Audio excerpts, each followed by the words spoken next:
panorama de l'actualité. Bienvenue, merci de nous rejoindre.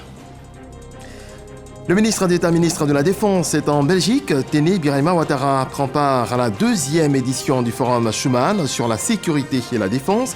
Avant l'ouverture de ce rendez-vous international prévu ce mardi, il a échangé avec les étudiants ivoiriens à Bruxelles et les militaires en stage à l'École royale militaire. La précarité menstruelle, un inconfort dans lequel se trouvent des millions de femmes dans le monde. À l'occasion de la 10e journée mondiale de l'hygiène menstruelle ce 28 mai, le sujet revient sous les projecteurs. Avoir accès à l'eau, aux sanitaires et aux serviettes hygiéniques, très difficile pour plusieurs. Des témoignages et des actions pour aider ces femmes à suivre. Et puis c'est demain que se tiennent les élections législatives en Afrique du Sud afin de renouveler les 400 parlementaires de l'Assemblée nationale ainsi que les élus dans les parlements locaux. Un scrutin crucial pour le pays où le parti de Nelson Mandela au pouvoir depuis 30 ans est en difficulté. Bonjour à tous. Avant de nous rendre dans la nation arc-en-ciel, prenons la direction de la Belgique. En Belgique, où se tient la deuxième édition du Forum Schuman sur la sécurité et la défense. La Côte d'Ivoire, représentée par le ministre d'État, ministre de la Défense. Avant donc l'ouverture de ce rendez-vous international, ce mardi, Téné Birahima Ouattara a échangé avec les étudiants ivoiriens à Bruxelles et les militaires en stage à l'École royale militaire. Walter Amadou Ouattara. Deuxième édition du Forum Schuman en Belgique. Il s'agit pour les initiateurs de consolider un partenariat plus fiable et efficace. Une soixantaine d'acteurs d'Europe et d'Afrique vont s'accorder sur de potentielles dynamiques capables de faire face aux menaces et aux défis sécuritaires urgents. Cela dans le but de contribuer à la paix dans le monde. La Côte d'Ivoire est représentée par le ministre d'État, ministre de la Défense, Téné Birahima Ouattara. En marge de cette deuxième édition, il a échangé avec les stagiaires ivoiriens de l'École royale militaire, une institution d'excellence de l'enseignement supérieur qui forme des officiers belges et étrangers. Le ministre d'État a également accordé des audiences à plusieurs chefs de délégation officiels, notamment au général de brigade Clochard Xavier, venu proposer une solution innovante au plan sécuritaire. Ensuite, c'est au tour du haut représentant de la coalition pour le Sahel, Amadi Meimou. La seconde journée de ce forum sera consacrée aux travaux.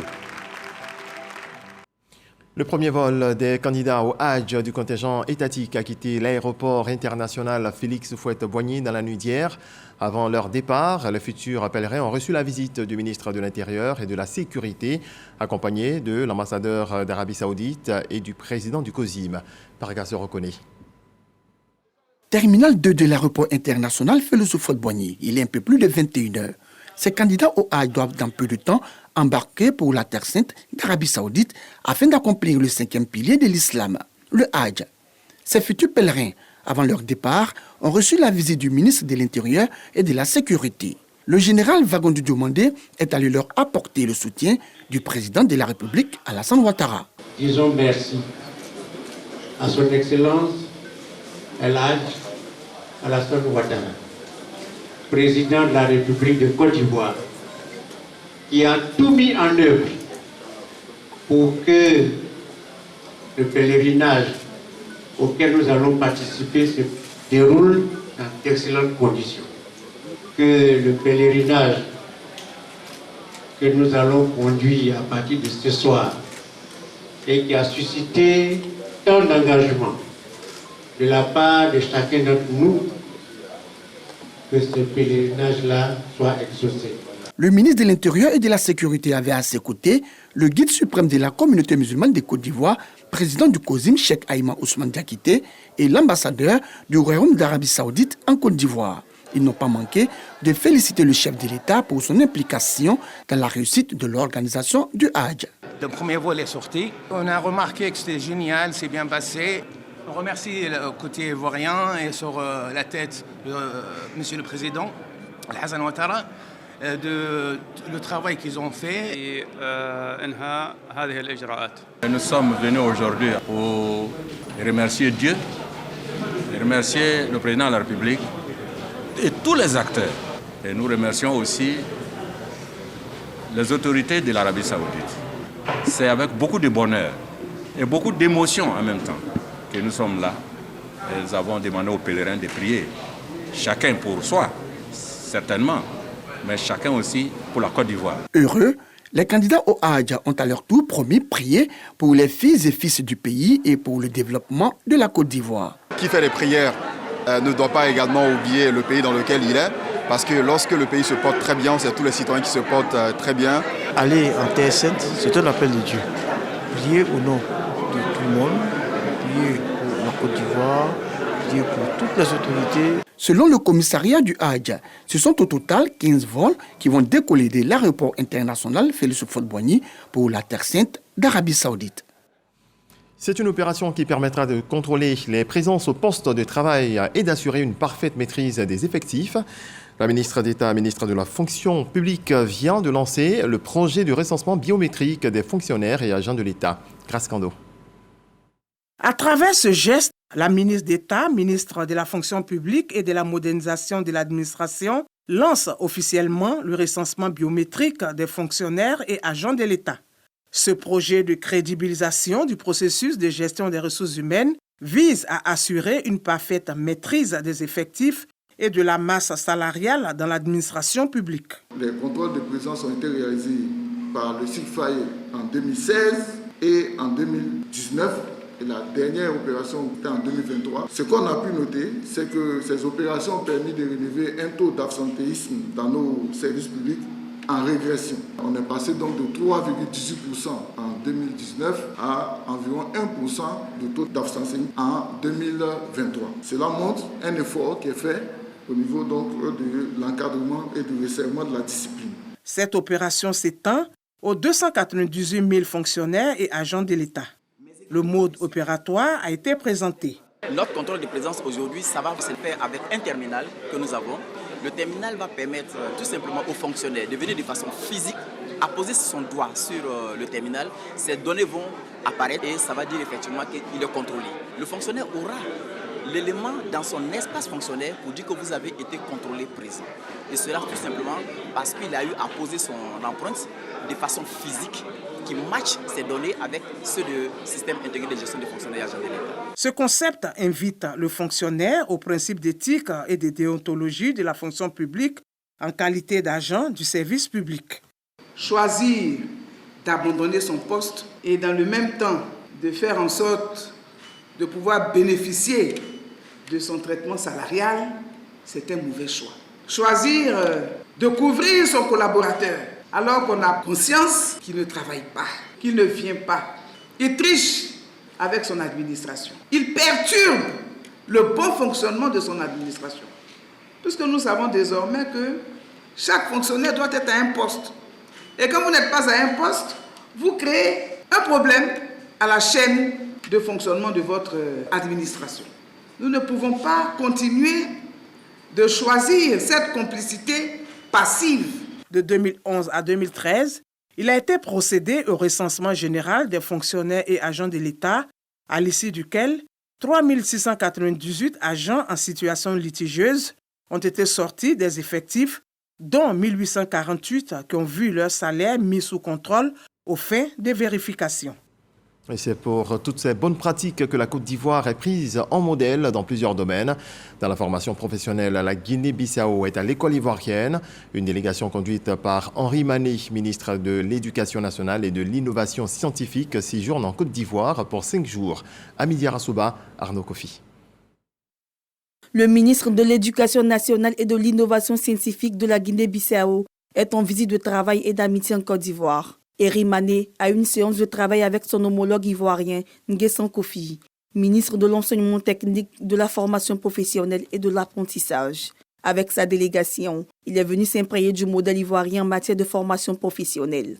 En l'occurrence, l'école de la deuxième chance et l'Académie des talents. Nous sommes là pour visiter le Côte d'Ivoire, profiter de l'expérience technico-professionnelle de la Côte d'Ivoire, profiter aussi de le curriculum scolaire de Côte d'Ivoire pour qu'on puisse être dans le même niveau dans le MOA. On sait que Côte d'Ivoire, en tant que chef de file dans l'UEMOA, a beaucoup d'expérience dans le technico-professionnel pour aider nos jeunes dans la Guinée-Bissau et dans le sein de l'UEMOA.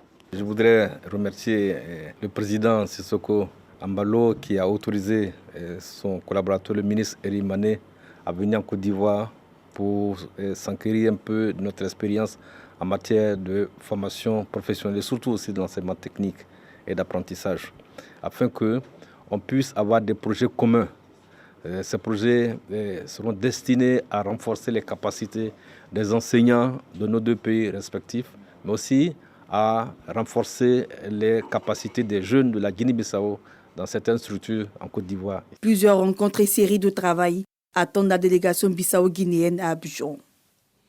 Coup d'œil à présent sur la 12e réunion du Conseil mondial de la recherche qui s'ouvre demain en Suisse, organisée conjointement par le Fonds national suisse et le Fonds pour la science, la technologie et l'innovation de la Côte d'Ivoire. Avant ces assises, le ministre de l'Enseignement supérieur et la recherche scientifique, Adama Diawara, a rencontré son homologue suisse. Le point avec Alexis Ouedraogo. L'excellence des relations entre la Suisse et la Côte d'Ivoire au centre des échanges ce mardi entre la secrétaire d'État à l'éducation, à la recherche et à l'innovation suisse, Martina Iranaya, et le ministre ivoirien de l'enseignement supérieur et de la recherche scientifique.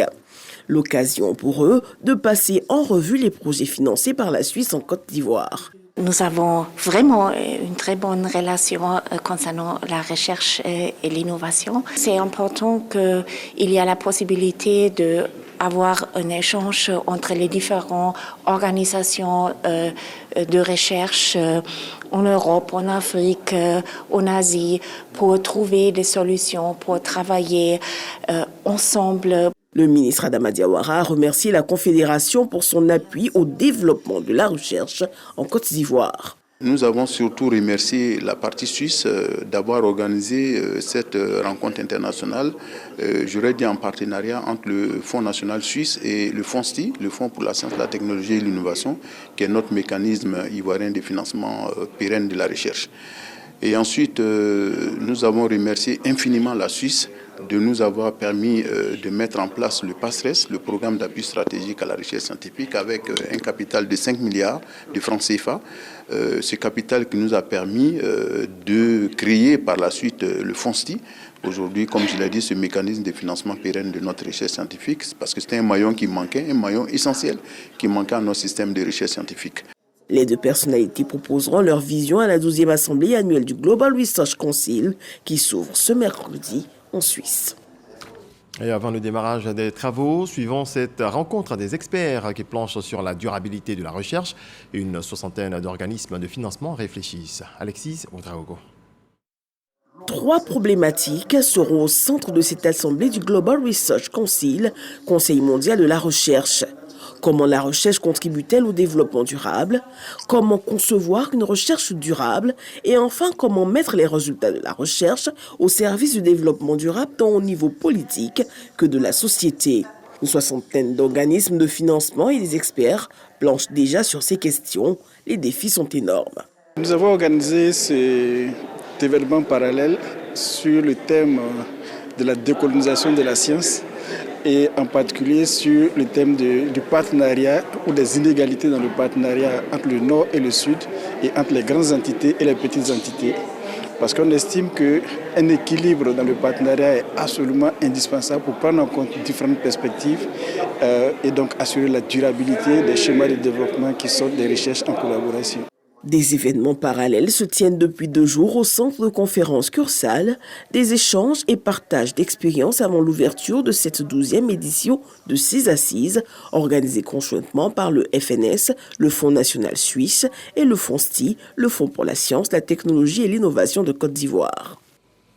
On reste en Suisse, à Genève pour être précis. La 77e Assemblée mondiale de la santé, ouverte hier en présence de Pierre Demba, le ministre de la Santé, a conduit la délégation de professionnels de la santé à cette assemblée, qui est l'organe décisionnel de l'OMS. Sont abordées les priorités actuelles et futures liées à des questions d'importance mondiale.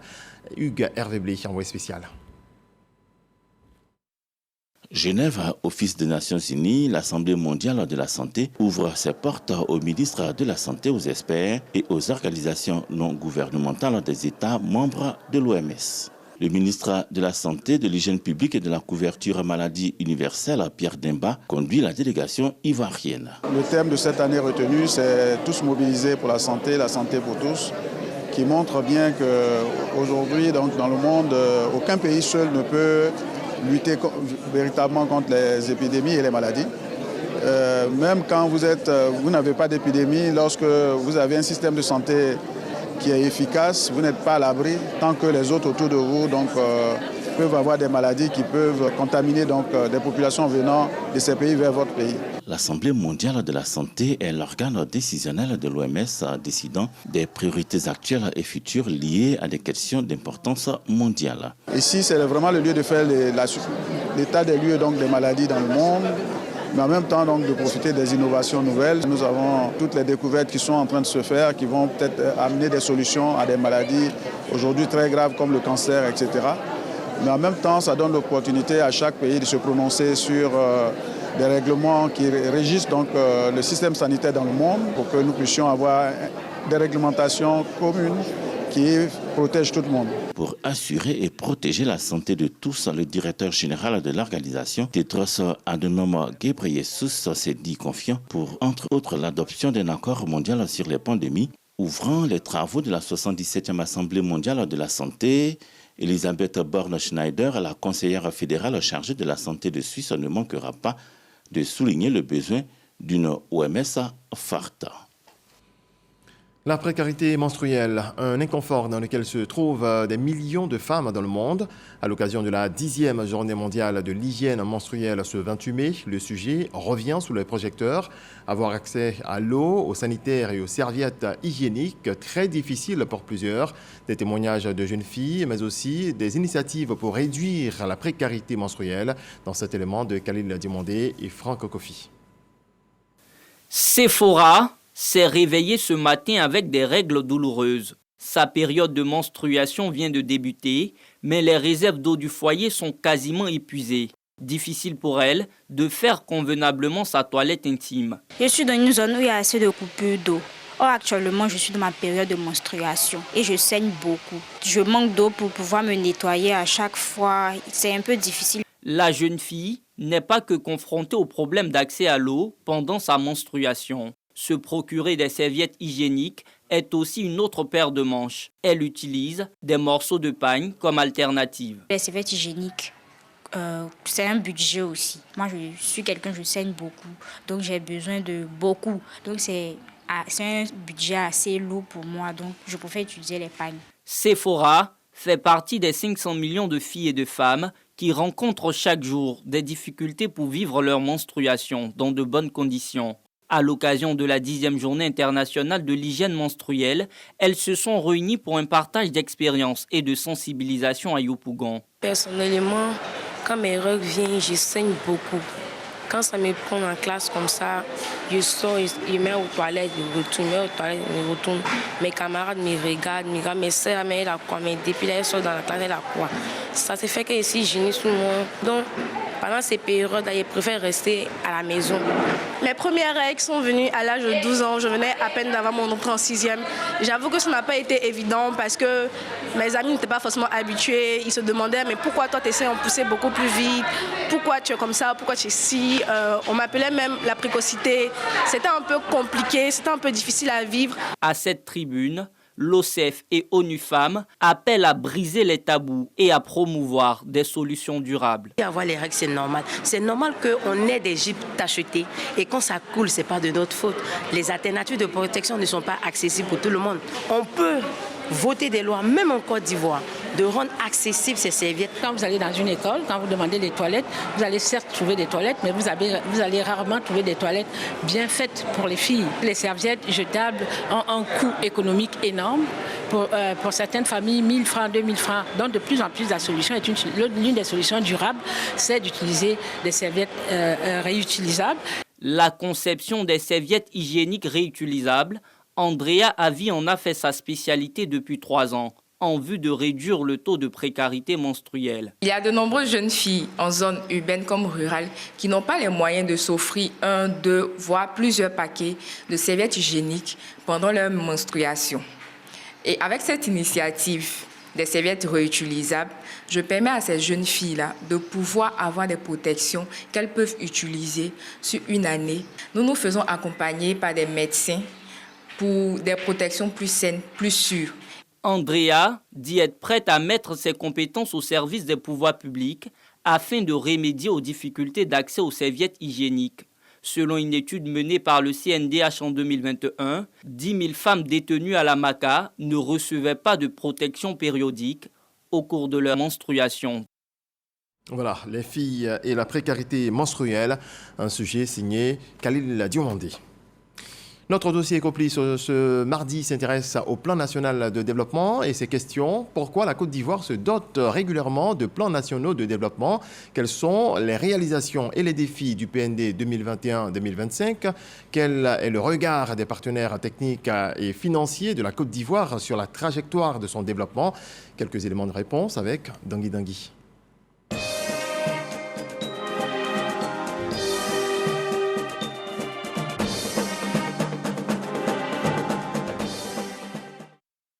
Il n'y a pas de vent favorable, dit l'adage, pour celui qui ne sait pas où il va. Les autorités semblent l'avoir compris assez tôt. À peine sortie de la zone de turbulence sociopolitique de 2011, que la Côte d'Ivoire s'est-elle fixé un cap, l'émergence, avant de se doter d'une feuille de route aussi claire et précise que possible, avec des objectifs réalistes et réalisables par palier. D'où l'élaboration du premier plan national de développement PND sur la période 2012-2015, suivi du second sur la période 2016-2021. Le dernier en date, celui de 2021-2025, est en cours d'exécution. C'est d'ailleurs autour de ce dernier PND que s'est réuni le comité technique de suivi récemment. Pour les partenaires techniques et financiers de la Côte d'Ivoire, le PND est un outil de développement. Le PND, c'est vraiment pour nous un outil essentiel qui permet de mettre tous les acteurs ensemble et d'avoir une approche coordonnée. De plus, ces partenaires techniques et financiers voient dans cette réunion du comité technique de suivi du PND 2021-2025 une opportunité de dialogue, un acte de redevabilité et de transparence du gouvernement. C'est très important d'avoir cet outil, cet instrument, le PND, où tous les ministères viennent ensemble et vraiment féliciter le ministère de l'économie et du plan pour faire un bilan régulièrement de l'avancée. La ministre de l'économie, du plan et du développement saisit l'occasion pour égrener quelques réalisations du PND 2021-2025. Les investissements publics ont permis de renforcer les infrastructures sociales, notamment les infrastructures sanitaires et éducatives, et de développer les infrastructures économiques, routes, aéroports, zones industrielles, en vue d'améliorer la compétitivité de l'économie ivoirienne. Toujours au titre des réalisations révélées par Nialé Kaba, quelques agrégats économiques tout aussi notables. Le taux de croissance du PIB, produit intérieur brut, est estimé à environ 6,5% en 2023 contre 6,2% en 2022. L'inflation, 4,4%. Le taux de pression fiscale s'est amélioré de 12,5% en 2022 à 13,3% en 2023. Le secteur industriel s'est consolidé en 2023 avec une contribution au PIB passant de 23,6% en 2022 à 24,5% en 2023. Ces réalisations cachent mal les défis que la Côte d'Ivoire doit relever pour atteindre ses objectifs dans le cadre du PND. Les partenaires techniques et financiers du pays s'inquiètent par exemple du niveau du capital humain. Cet indicateur, indice capital humain, la Côte d'Ivoire est au-dessous de la moyenne pour l'Afrique subsaharienne, en dessous du niveau du Togo, Bénin et Sénégal aussi. Donc ça veut dire qu'il reste encore beaucoup d'opportunités pour améliorer le capital humain en Côte d'Ivoire. Aujourd'hui, ce que nous sommes en train de faire, c'est donc de rattraper ce grand retard, que ce soit la mortalité maternelle. Vous avez vu qu'en 15 ans, on a diminué de 40% la mortalité maternelle, qui était très haut. Aujourd'hui, on a 385 et nous sommes bien partis pour atteindre donc les objectifs que nous fixons. Mais des leviers existent pour inverser cette tendance. Investir dans le capital humain, ça c'est un. Aussi améliorer la connectivité, bien sûr, numérique. Il y a beaucoup d'opportunités pour augmenter la productivité en utilisant l'innovation numérique. De plus, la facture du changement climatique risque d'être salée pour la Côte d'Ivoire. Ce phénomène va coûter plus de 13% du PIB produit intérieur brut au pays et pousser plus de 1,6 million de personnes dans la pauvreté à l'horizon 2050, selon les partenaires techniques et financiers de la Côte d'Ivoire, si une réelle politique d'adaptation n'est pas déployée. Heureusement pour la Côte d'Ivoire, des solutions existent. Il y a de nouveaux outils qui sont maintenant disponibles pour vraiment attirer et mobiliser les financements, en particulier les financements du secteur privé, vers les objectifs nationaux. On parle marché carbone, on parle de taxes éventuellement, d'imposition, taxes carbone, on parle d'obligations vertes, les green bonds. Aussi faut-il parier sur la jeunesse, selon lui. Pourquoi une adaptation au changement climatique? C'est surtout pour donner un avenir, pour donner des métiers. On sait que la révolution industrielle actuelle, c'est la révolution de l'information. Autant de défis et de goulots d'étranglement dans la mise en œuvre du plan national de développement PND que le gouvernement s'est engagé à relever pour atteindre ses objectifs. De nombreux défis restent encore à surmonter, notamment dans la perspective de la transformation structurelle de notre économie. L'engagement du gouvernement et l'engagement efficace de nos partenaires au développement dans la mise en œuvre du plan national de développement 2021-2025 devraient permettre de relever ces défis. En tant que feuille de route du gouvernement, le plan national de développement 2021-2025 a déjà permis à la Côte d'Ivoire d'enregistrer de nombreux acquis. Cependant, le pays est au pied de nombreux défis, notamment le renforcement de la gouvernance financière et territoriale de la Côte d'Ivoire, afin de rendre disponibles les ressources nécessaires pour le développement inclusif, le renforcement de la résilience aux chocs externes et de réduire les inégalités sociales et géographiques. EcoPlus, PND 2021-2025, réalisation et défi à la loupe, le sujet de Dangui Dangui. On en vient à la stratégie nationale de mobilisation des recettes à moyen terme 2024-2028 de la Côte d'Ivoire. Stratégie qui vise, entre autres, à optimiser le système fiscal ivoirien, à le rendre plus efficace afin de soutenir le développement. Cette stratégie a été présentée au secteur privé et à la société civile par le ministre des Finances et du Budget. Le reportage de Lansine Bakayoko. Ces échanges avec le secteur privé et la société civile sont destinés à façonner le futur des administrations financières ivoiriennes en identifiant les meilleures pratiques, les stratégies innovantes et les partenariats nécessaires pour soutenir la croissance économique et la mobilisation des ressources de l'État. La présente stratégie s'inscrit dans la vision d'un écosystème efficace et favorisant une mobilisation optimale des recettes fiscales et douanières pour une Côte d'Ivoire durablement prospère et équitable. Elle vise à placer la Côte d'Ivoire sur la voie d'une réforme fiscale profonde et une croissance économique durable. Il s'agit d'aboutir à une consolidation budgétaire avec la réduction progressive du déficit de 1,2% du PIB en 2023 à 4% en 2024, en vue du respect en 2025 de la norme communautaire fixée à 3% au maximum. Nous avons un taux de pression fiscale qui se situe aujourd'hui en deçà de 14% en 2023 et cela est inférieur à la norme communautaire qui se situe à 20%.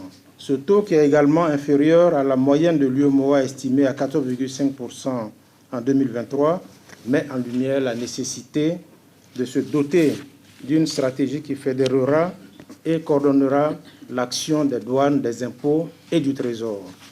L'accroissement de la mobilisation des ressources intérieures à court et à moyen terme permettra de contenir le risque de surendettement à un niveau modéré, tout en finançant les dépenses d'investissement et de réduction de la pauvreté. Selon les agences de notation, la Côte d'Ivoire a dépassé l'Afrique du Sud pour devenir le pays souverain le mieux noté d'Afrique subsaharienne en termes d'encours de sa dette extérieure. On s'arrête à présent sur la conférence épiscopale des évêques catholiques de Côte d'Ivoire. Les travaux de la 125e assemblée plénière ont démarré aujourd'hui. Les évêques vont plancher pendant 3 jours sur des questions d'ordre épiscopal et sociétal. Cette année, c'est le village Orbaf à Dabou qui accueille l'événement. Sephora Zigui. C'est le village d'Orbaf situé dans le département de Dabou qui a servi de cadre à la 125e assemblée plénière des évêques catholiques de Côte d'Ivoire. Ils sont venus rendre grâce à Dieu pour ses bienfaits, mais également réfléchir à l'avenir de l'Église catholique en Côte d'Ivoire. Durant ces quelques jours de travail, les évêques vont se pencher d'une part sur des questions d'ordre ecclésial, oui, les questions ad intra, et d'autre part, sur des questions d'ordre sociétal, des questions ad extra. Cette rencontre des pasteurs catholiques va apporter des contributions au développement de la société ivoirienne pour laquelle des prières ont été formulées. Cette 125e assemblée plénière apportera à l'Église de Côte d'Ivoire, apportera à la société ivoirienne une contribution très appréciable pour sa marche en avant. Face aux défis qui s'imposent aujourd'hui à l'Église catholique, le nonce apostolique exhorte les évêques à se rapprocher davantage des fidèles. Il livre ainsi le message du pape François à cette 125e assemblée plénière. Le pape vous exhorte à cultiver la proximité et le sens de la paternité à l'endroit de vos prêtres. Et il encourage ces dernières à l'écoute et à la confrontation fraternelle dans un esprit d'obéissance. Les réflexions qui ont démarré ce lundi 27 mai vont s'achever le 2 juin prochain. Dans le reste de l'actualité, en bref et en image, en Afrique du Sud, les élections générales pour élire les membres du Parlement qui éliront ensuite le nouveau président se déroulent demain. Il s'agit de la 7e édition des élections législatives sans restriction raciale depuis la fin de l'apartheid en 1994. Au pouvoir depuis 2018, le président Cyril Ramaphosa est sous le feu des critiques. Il pourrait devoir rendre les clés de l'Union Building, le palais présidentiel à Pretoria. De fait, son parti, l'ANC, le Congrès national africain, perd en popularité en raison de divers scandales de corruption. Voilà, c'est la fin de ce point de vue. L'actualité, très belle nuit. Dieu nous garde. Bonsoir.